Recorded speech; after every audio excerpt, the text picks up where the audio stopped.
নমস্কার, আমার রান্না চ্যানেলের নতুন ভিডিওতে তোমাদেরকে স্বাগত। আজকে জানি সবাই চাউমিন বানাতে পারো, কিন্তু আজকের ভিডিওটা একটু আলাদা।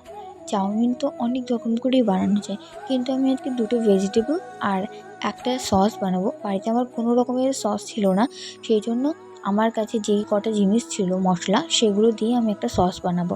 তো সেই জন্য দেখতে পাচ্ছ এখানে ভিনিগার নিয়েছি, তোমরা চাইলে লেবুর রসও দিতে পারো। তার মধ্যে লাল লঙ্কার গুঁড়ো, একটুখানি গোলমরিচের গুঁড়ো আর টমেটো কেচাপ, ব্যাস।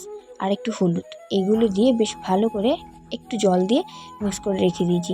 তারপরে দেখতে পাচ্ছ আগে আমি আলু এবং গাজরটাকে লঙ্কা দিয়ে ভেজে রেখেছি। তারপরে তেলের মধ্যে পেঁয়াজ, রসুন আর এগুলো দিয়ে সসটা দিয়ে বেশ ভালো করে আমি চাউমিনটা মিশিয়ে নিয়েছি। আমি রসুন খেতে পছন্দ করি চাউমিনে, সেই জন্য আমি রসুন দিয়েছি, তোমরা চাইলে নাও দিতে পারো। তারপরে দিয়েছি আমি এখানে চাউমিন মশলা। আর তৈরি আমাদের হোমমেড চাউমিন। কেমন